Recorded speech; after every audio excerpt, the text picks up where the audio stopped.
नमस्कार दोस्तों, स्वागत है आप सभी का आशा ट्रस्ट के YouTube चैनल आशा एजुकेशन में। दोस्तों, सी प्रोग्राम प्रैक्टिकल की इस वीडियो सीरीज का ये 8वां वीडियो है। इस वीडियो सीरीज में हम सी लैंग्वेज के प्रोग्राम्स को और प्रैक्टिकली एग्जीक्यूट करके देखते हैं। सी लैंग्वेज का थ्योरेटिकल पोर्शन हमने एक दूसरी video series C programming language में कवर कर लिया है। उसका लिंक आपको डिस्क्रिप्शन बॉक्स में मिल जाएगा। तो चलिए शुरू करते हैं।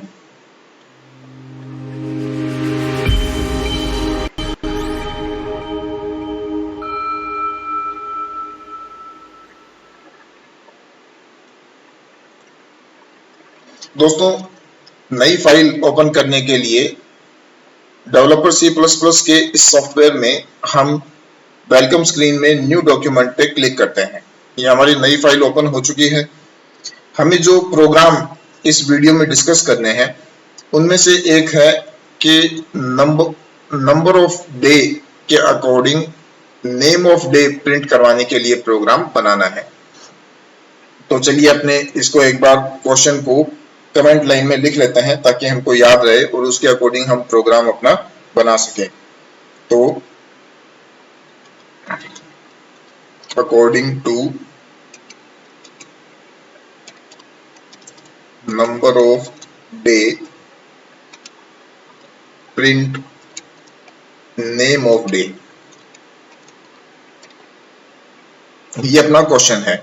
यानी कि 1 से 7 तक कोई भी नंबर इनपुट किया जाएगा और उस नंबर के अनुसार जो डे का नाम है वो नाम इस प्रोग्राम के द्वारा प्रिंट किया जाएगा। तो नंबर ऑफ डे वो तो यूजर से इनपुट लेना है और नेम ऑफ डे वो हमारे प्रोग्राम का आउटपुट होगा।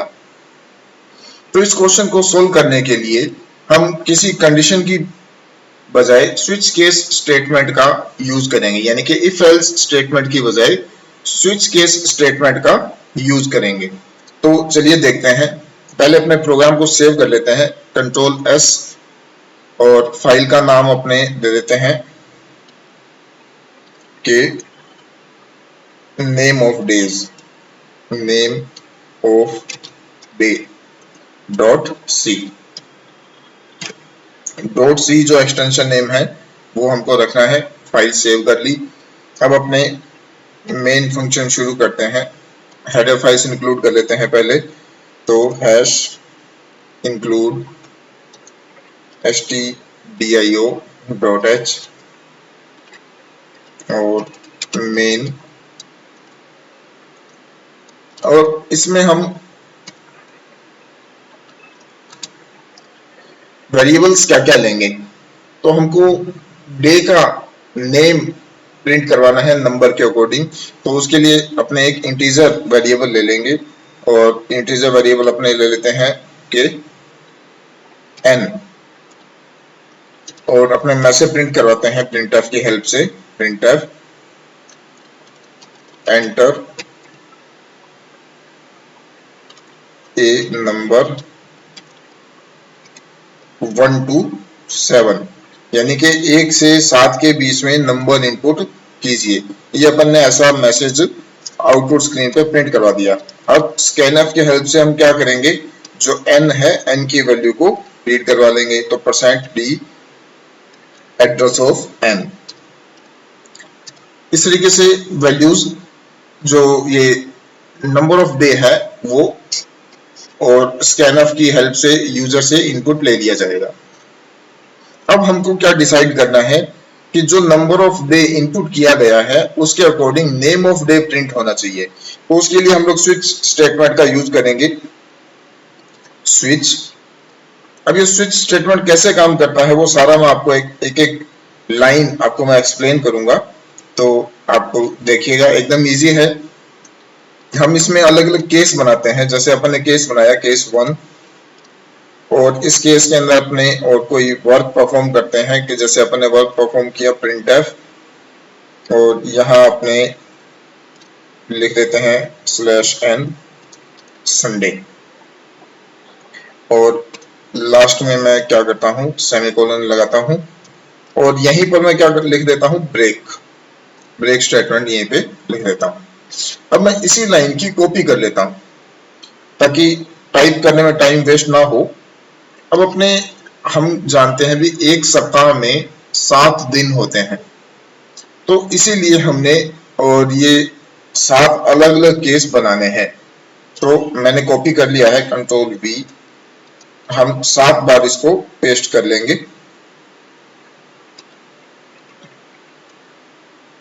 इस तरीके से अब अपने इसमें चेंज कर लेते हैं जल्दी से कि ये 2, ये 3, ये केस 4, ये केस 5, ये केस 6 और ये केस 7। अब जो नाम है दिन के वो भी अपने चेंज कर लेते हैं। संडे के बाद मंडे और ट्यूसडे, वेडनेसडे,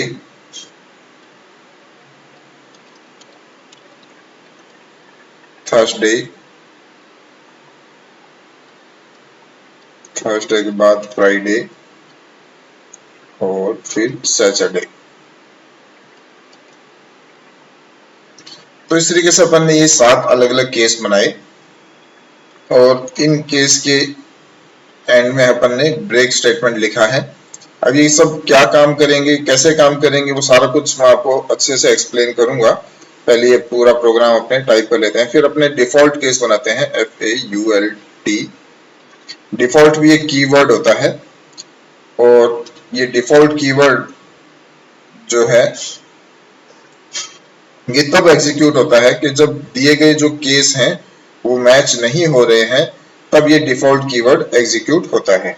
तो अपने इसमें लिख देते हैं रॉन्ग इनपुट।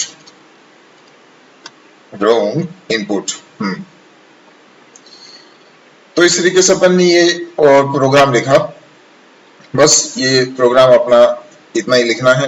अब अपने इसको एग्जीक्यूट करके देखते हैं इसका क्या रिजल्ट रहता है और फिर मैं आपको एक एक स्टेप एक्सप्लेन कर दूंगा कि ये जो प्रोग्राम है ये कैसे वर्क कर रहा है। तो पहले फाइल को सेव कर लेते हैं, कंट्रोल S। अब फाइल को कंपाइल और एग्जीक्यूट करने की कमांड है F11। तो F11 कमांड प्रेस करी, अपने 0 एरर्स और 0 वार्निंग है, हमारा प्रोग्राम रन हो चुका है। अब अपने इसमें वैल्यू इनपुट करते हैं। मान लीजिए अपने वैल्यू इनपुट करते हैं 3। तो अपना जो थर्ड केस क्या है अपना, ट्यूसडे। तो ट्यूसडे प्रिंट होना चाहिए। हमने 3 इनपुट किया। अब मैं एंटर बटन प्रेस करता हूं, आप देखिए आउटपुट स्क्रीन में, तो ये अपना रिजल्ट प्रिंट कर रहा है ट्यूसडे। इसकी स्पेलिंग मिस्टेक हो गई है, वो मैं सही कर लेता हूं, ये मेरे से गलती हो गई है, TUESDAY, ट्यूसडे। फिर वेडनेसडे, थर्सडे और इसी तरीके से फ्राइडे, सैटरडे। ठीक है। अब फिर से अपने एक बार इसको रन करके देखते हैं, F11, और इस बार अपने वैल्यू इनपुट करते हैं 7। तो जैसे मैंने 7 इनपुट किया और एंटर बटन दबाया तो रिजल्ट क्या प्रिंट हो गया, सैटरडे। तो इस तरीके से अपन ने देखा कि हम जो वैल्यू इनपुट कर रहे हैं 1 से 7 के बीच में, उसके अकॉर्डिंग जो दिन है उसका जो नाम है वो प्रिंट हो रहा है। अब एक बार अपने और इसको प्रोग्राम को रन करवाते हैं और अपने कोई ऐसी वैल्यू इनपुट करेंगे जो कि इन केस में अवेलेबल नहीं है ना। तो मैं आपको फिर से ये रन करके बताता हूं। तो F11 कमांड प्रेस करनी है। जब प्रोग्राम अपना रन हो जाता है तो ये कैसे एग्जीक्यूट होता है यही अपने को देखना और समझना है। मैं इसमें वैल्यू इनपुट करता हूं कि 9। अब जैसे ही 9 वैल्यू इनपुट करी और मैं एंटर बटन प्रेस करता हूं तो इसमें क्या बता रहा है अपने को, रॉन्ग इनपुट, यानी कि जो भी इनपुट किया गया है वो गलत है। वो गलत कैसे है, हमें इंस्ट्रक्शन क्या दी गई है, हमें इंस्ट्रक्शन दी गई है एंटर ए नंबर 1 to 7, यानी कि 1 से 7 के बीच में नंबर इनपुट करना है। और हमने 1 से 7 के बीच में नंबर इनपुट करने की बजाय कुछ और नंबर इनपुट कर दिया, इसीलिए वो क्या शो कर रहा है, रॉन्ग इनपुट। अब ये जो पूरा प्रोग्राम है ये कैसे फंक्शन करता है, इसको अपने डिटेल में समझते हैं। तो क्या होता है कि मैसेज प्रिंट हुआ, अपने एंटर ए नंबर 1 to 7, जो कि अपने को यहाँ आउटपुट स्क्रीन में दिखाई दे रहा है, ये इस तरीके से मैसेज प्रिंट हुआ। स्कैनफ क्या करता है कि एक वैल्यू को रीड करेगा और n नाम के वेरिएबल में रख देगा।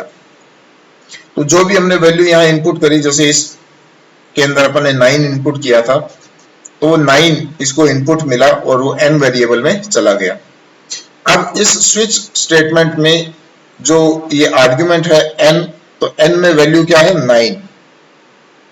तो क्या होगा, जो ये 9 है वो मैच होगा, किससे मैच किया जाएगा, केस 1 2 3, यानी कि ये जो n की वैल्यू है, क्या इनमें से किसी केस से मैच हो रही है, 1 2 3 4 5 6 7, नहीं, इनमें से किसी भी केस से मैच नहीं हो रही है। किसी भी केस से मैच नहीं हो रही है, तब ये क्या करेगा कि डिफॉल्ट केस, इसको क्या बोलते हैं, default case, default case execute करेगा। और डिफॉल्ट केस में क्या लिखा हुआ है, रॉन्ग इनपुट। ये मैसेज अपने सामने और डिस्प्ले हो जाएगा और प्रोग्राम ब्रेक हो जाएगा, यानी कि प्रोग्राम रुक जाएगा। तो इसीलिए अपने को ये आउटपुट मिल गया, रॉन्ग इनपुट, और उसके बाद में ये प्रोग्राम अपना फिनिश हो गया।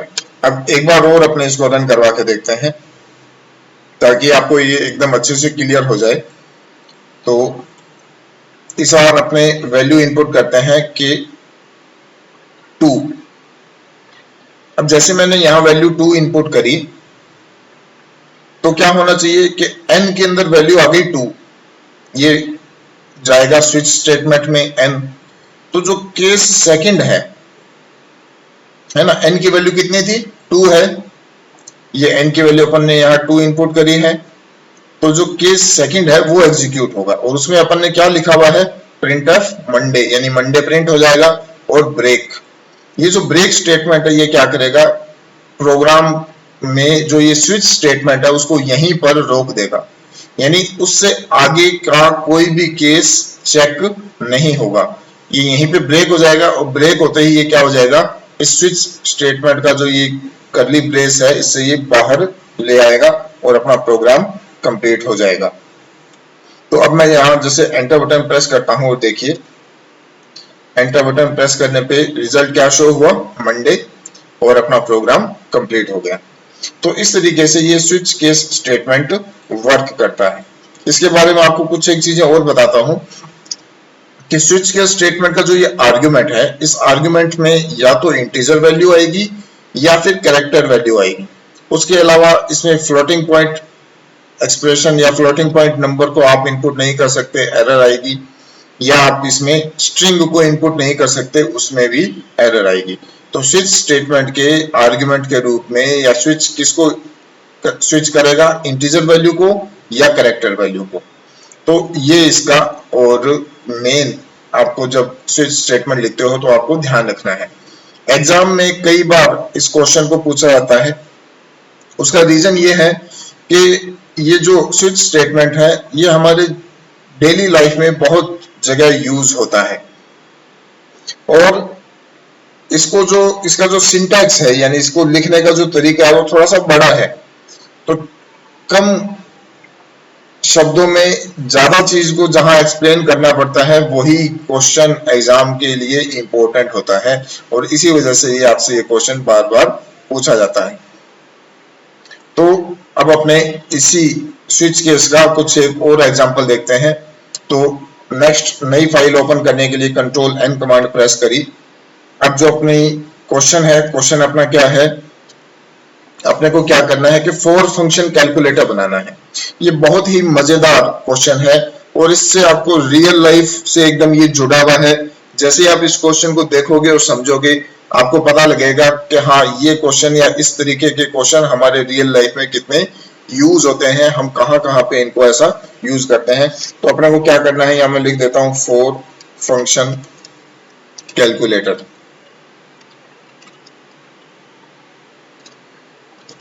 ठीक है, और अपने प्रोग्राम टाइप करते हैं सीधे hash include stdio.h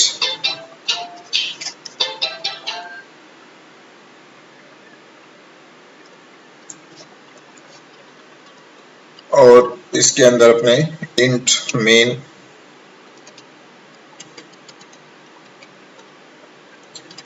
main function के अंदर अपने सारा प्रोग्राम टाइप करते हैं। तो यहाँ पे अपने को क्या करना है, फॉर फंक्शन कैलकुलेटर बनाने के लिए कुछ एक वेरिएबल्स लेने हैं। जैसे मैं वेरिएबल ले लेता हूँ int a, b, है ना, और एक वेरिएबल ले लेता हूं मैं c, और एक मैं यहाँ पे वेरिएबल ले लेता हूं के n, है ना, या n की बजाय मैं यहाँ लिख लेता हूं वेरिएबल का नाम चॉइस। अपने वेरिएबल का नाम इस तरीके से बड़ा भी ले सकते हैं, लेकिन कोशिश ये करनी चाहिए कि वेरिएबल का नाम शॉर्ट रखा जाए। और ये मतलब इतना बड़ा जो नाम मैंने लिखा है उसका क्या यूज है, क्या पर्पज है, वो अपने को आगे समझ में आ जाएगा। तो यहाँ अपने में से प्रिंट कराते हैं printf enter two numbers,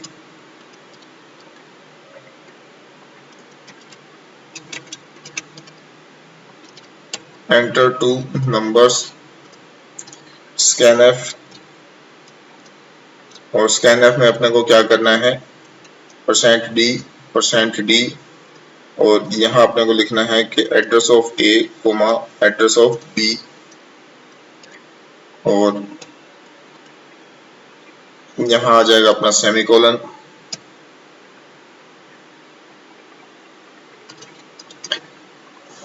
अब यहाँ पे अपने को क्या करना है, ये एंटर की स्पेलिंग गलत हो गई है, मैं इसको सही कर देता हूँ। अब यहाँ अपने को क्या करना है कि ऑप्शंस बताने हैं। ऑप्शंस किसको बताने हैं, यूजर को, कि इन ऑप्शंस के अकॉर्डिंग जो यूजर है वो कुछ वैल्यू या अपनी चॉइस इनपुट करेगा, और उसकी चॉइस के अकॉर्डिंग जो ये अपना फॉर फंक्शन कैलकुलेटर है ये अपनी कैलकुलेशन परफॉर्म करेगा। अब आपको मैं पहले रियल लाइफ एग्जांपल जो इससे रिलेटेड बनता है मैं वो आपको बताता हूं। जैसे कि अपने कस्टमर केयर में बात करते हैं, तो कस्टमर केयर में बात करते हैं फोन पर, तो हमको ऑप्शन दिए जाते हैं कि press 1 for this, press 2 for this, press 3 for this, अलग अलग ऑप्शन अपने को दिए जाते हैं। तो ये जो ऑप्शन अपने को दिए जा रहे हैं, इन ऑप्शन के अकॉर्डिंग फिर आगे का जो वर्क है वो परफॉर्म होता है। तो ये जो ऑप्शंस हैं, इन्हीं ऑप्शंस को और कैसे मैनेज किया जाता है वही हम इस प्रोग्राम के अंदर देखेंगे और सीखेंगे। तो मैं शुरू करता हूं। यहां अपने टाइप करते हैं कि printf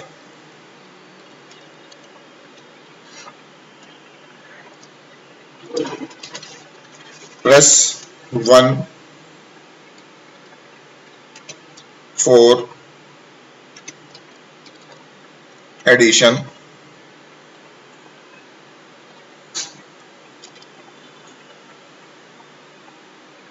प्रेस, अब मैं इसको और कॉपी कर लेता हूं ताकि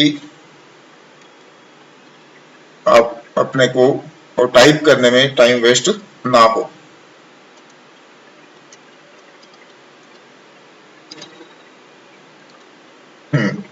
अब यहां मैं प्रेस करता हूं, और सॉरी इनपुट करता हूं कि प्रेस 2, प्रेस 3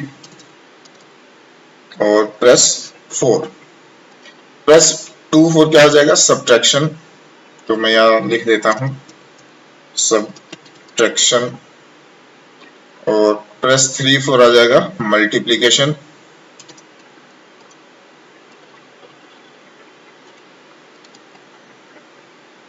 मल्टीप्लिकेशन, और 4 आ जाएगा डिवीजन के लिए, प्रेस 4 फॉर डिवीजन। तो इस तरीके से अपन ने ये 4 ऑप्शंस और यहाँ लिखे, इसमें अपने /n का यूज कर लेते हैं ताकि आउटपुट में अपने को विजिबिलिटी अच्छी रहे और प्रोग्राम अपना रीडेबल बना रहे। /n। अब इसके बाद में और मैं यहाँ टाइप करता हूँ printf और एंटर योर चॉइस।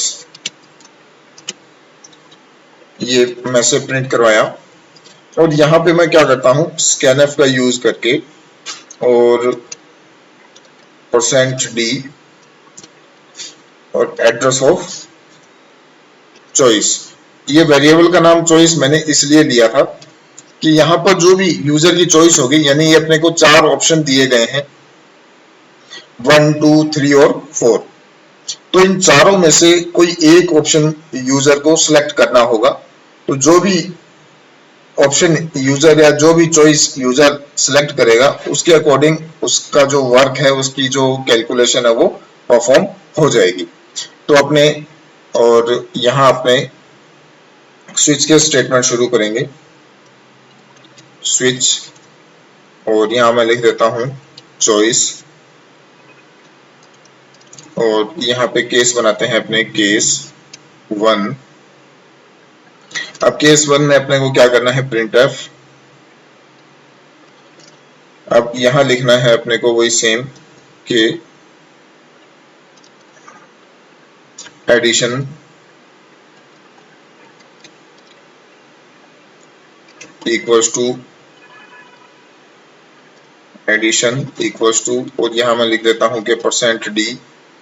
अब यहीं पर अपने कैलकुलेशन कर देते हैं। अब अपने इतने स्मार्ट हो चुके हैं कि अपने जो इतनी कैलकुलेशन है वो अपने समझ जाएंगे भी ये क्या लिखा है और क्यों लिखा है। और यहीं पे मैं क्या कर देता हूँ ब्रेक स्टेटमेंट लिख देता हूँ। अब इसी की मैं कॉपी कर लेता हूँ ताकि टाइप करने में टाइम वेस्ट ना हो। कॉपी 4 केस हैं अपने, सेकंड, थर्ड और फोर्थ। अब यहाँ मैं लिख देता हूँ सब्ट्रैक्शन और यहाँ मैं लिख देता हूँ कि मल्टीप्लिकेशन।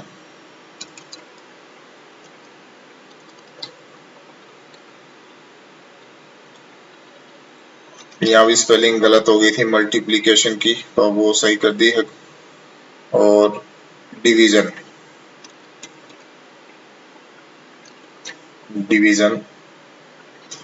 अब यहाँ पे अपने क्या करते हैं a माइनस b हो जाएगा, यहाँ पे a मल्टीप्लाइड बाई b हो जाएगा और यहाँ पे a डिवाइडेड बाई b हो जाएगा। और यहाँ आपने क्या बनाना है डिफॉल्ट केस। और डिफॉल्ट केस के अंदर अपने को क्या लिखना है कि printf wrong input।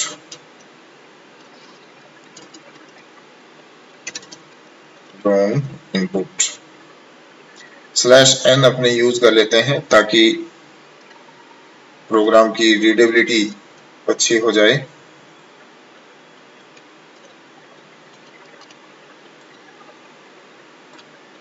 ये सारी जगह मैंने /n लगा दिया है और यहाँ पे ब्रेक। तो इस तरीके से ये अपन ने प्रोग्राम लिखा। अब देखो ये प्रोग्राम क्या और कैसे वर्क करेगा।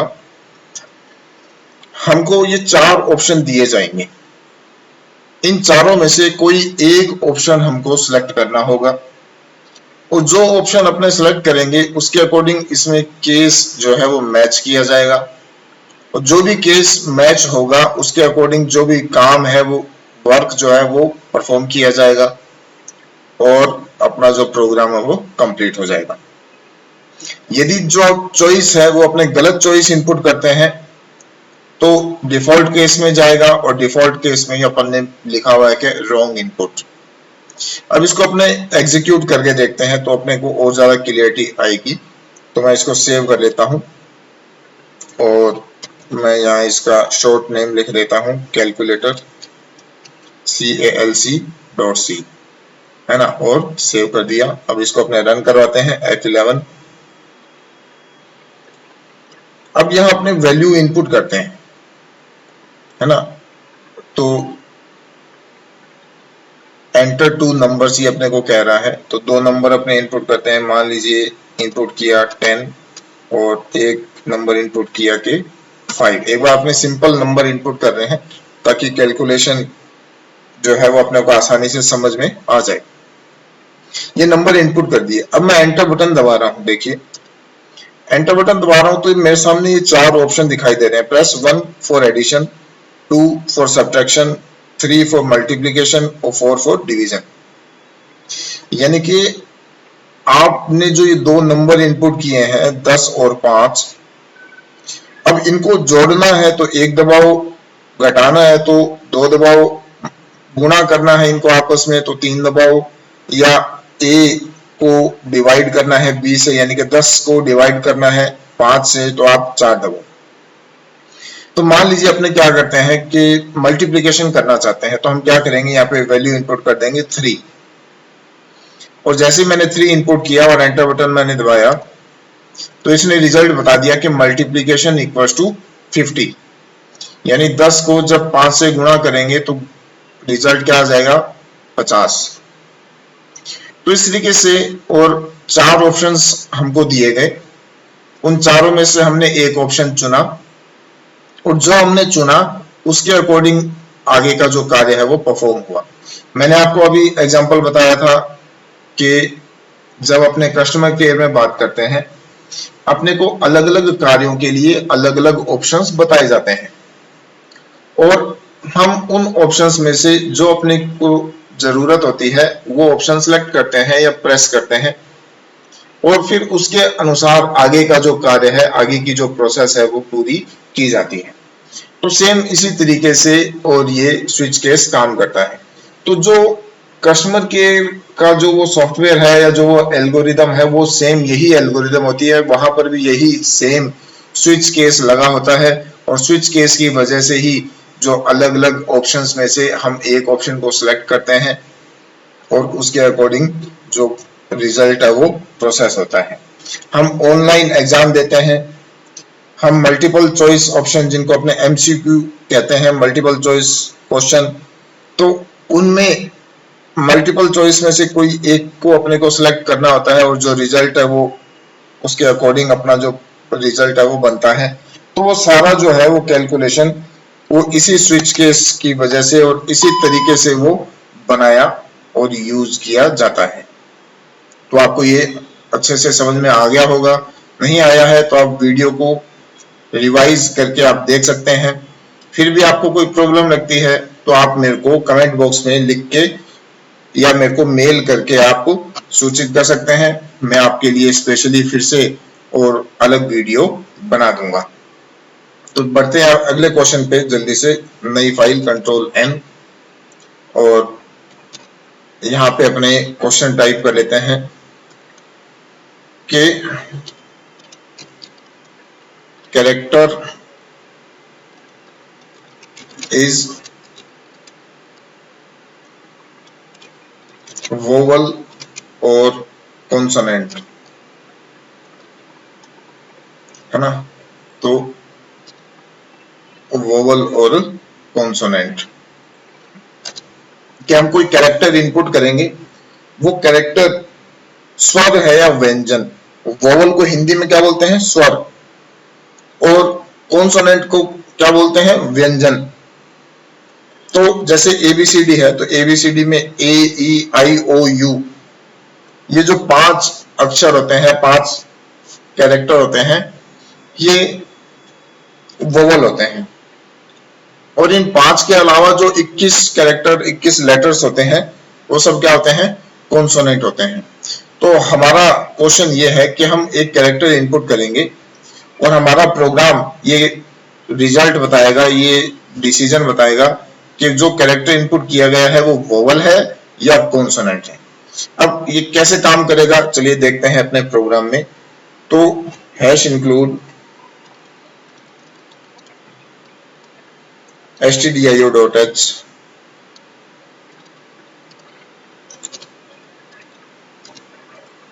int main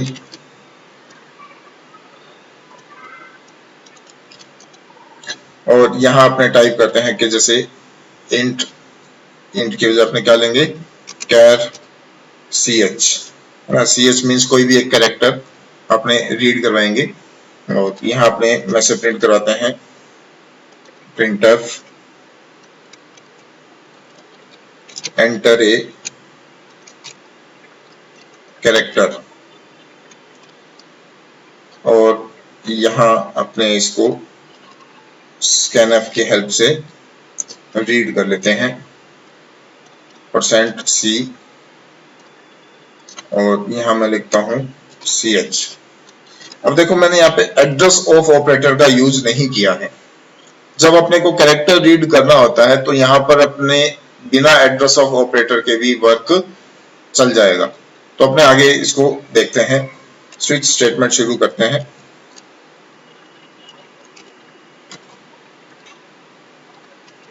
स्विच, और इसके अंदर इस ch नाम के वेरिएबल को पास कर देते हैं। अब यहाँ पे अपने केस बनाते हैं, केस ए, और इसी तरीके से अपने और भी केस बना लेते हैं। कॉपी कर लेता हूं मैं, कॉपी सॉरी ये पेस्ट,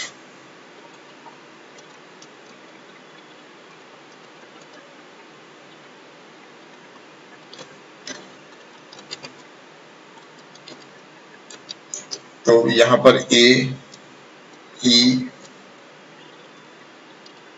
आई ओ यू, और लास्ट में मैं क्या लिख देता हूं, default case,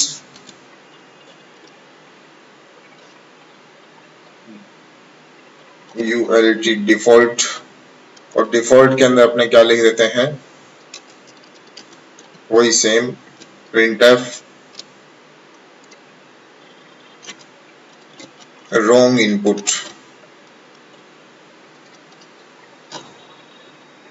sorry wrong input नहीं, यहाँ पर रॉन्ग इनपुट नहीं आएगा, यहाँ पर क्या आएगा, कॉन्सोनेंट, कॉन्सोनेंट है ना। और यहाँ मैं इसकी कॉपी कर लेता हूं, और यहाँ पर क्या आ जाएगा, ब्रेक, और इसकी जगह पे क्या आ जाएगा, वोवल, वोवल। तो इस तरीके से अपन ने ये प्रोग्राम बनाया है ना, और इसको अपने थोड़ा सा और रीडेबल बना देते हैं। तो मैं इसको यूं लिख देता हूं कि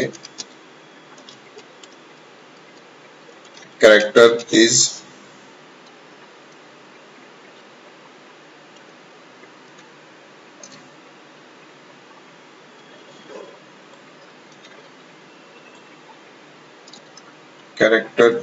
वोवल और कैरेक्टर इज कॉन्सोनेंट, ठीक है। और अपने इसको भी आप क्या कर देते हैं, ब्रेक कर देते हैं। अब प्रोग्राम को सेव करते हैं और अपने यहाँ पे लिख लेते हैं वोवल और कॉन्सोनेंट, वोवल consonant consonant.c और सेव। अब अपने इसको रन करवाते हैं। तो F11 कमांड प्रेस करी हमने। अब यहां अपने इनपुट करते हैं। मान लीजिए मैंने इनपुट किया के तो के इनपुट ही कर देते हैं। तो अब मैं एंटर बटन प्रेस कर रहा हूं। रिजल्ट क्या आना चाहिए, character is consonant. A E I O U के अलावा जो ABCD का कोई भी अक्षर है वो सब क्या आएंगे, कॉन्सोनेंट। तो रिजल्ट आना चाहिए कैरेक्टर इज कॉन्सोनेंट, ठीक है। तो ये क्या कह रहा है, इसको कैरेक्टर की वैल्यू समझ में नहीं आई है, तो अपने कुछ एरर है। तो यहाँ पे अपने एड्रेस ऑपरेटर का यूज करके देखते हैं, शायद इस वजह से है। फिर से अपने इसको रन करवाते हैं।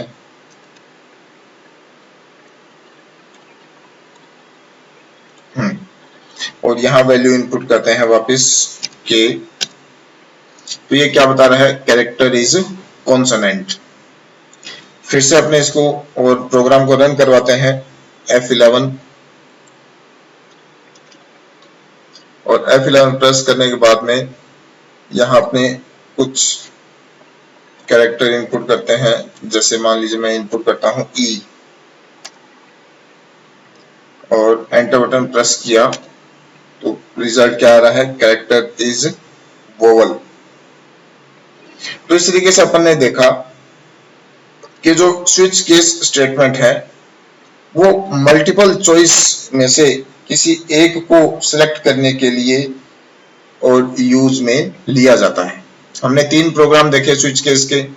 पहला जिसमें कि नंबर के आधार पर नाम प्रिंट हो रहे थे, दूसरा अपन ने फॉर फंक्शन कैलकुलेटर बनाया था और तीसरा अपन ने वोवल और कॉन्सोनेंट चेक करवाया। तो अब इसमें अपन ने देखा कि अलग अलग अपन ने केस बनाए। यदि ए, ई, आई, ओ और यू इन पांचों में से कोई भी है तो एक ही रिजल्ट शो करना है, क्या, कैरेक्टर इज वोवल। और इनके अलावा कोई भी अपने लेटर इनपुट करते हैं तो रिजल्ट क्या आना चाहिए, कैरेक्टर इज कॉन्सोनेंट। अब देखो यहां पर अपने कुछ और मैं आपको स्विच केस के बारे में बताता हूं कि ये जो स्टेटमेंट है इसको मल्टी सिलेक्शन स्टेटमेंट भी कहते हैं। यानी कि मल्टीपल ऑप्शंस होते हैं, मल्टीपल ऑप्शंस में से किसी एक को अपने को सिलेक्ट करना होता है, इसीलिए इसको क्या कहा जाता है, मल्टी वे सिलेक्शन स्टेटमेंट कहा जाता है। जो इफ कंडीशन थी, इफ कंडीशन को वन वे सिलेक्शन स्टेटमेंट कहते थे, इफ एल्स स्टेटमेंट को टू वे सिलेक्शन स्टेटमेंट कहते हैं और स्विच केस को मल्टी वे सिलेक्शन स्टेटमेंट कहा जाता है। तो इस तरीके से अपन ने स्विच केस स्टेटमेंट को अलग अलग एग्जांपल से समझा। तो आज के इस वीडियो में इतना ही। होप कि आपको ये वीडियो पसंद आया होगा। वीडियो यदि पसंद आया है तो प्लीज इसको लाइक और शेयर कीजिए, चैनल को सब्सक्राइब कीजिए। मिलते हैं आपसे नेक्स्ट प्रोग्राम में, तब तक के लिए बहुत बहुत धन्यवाद।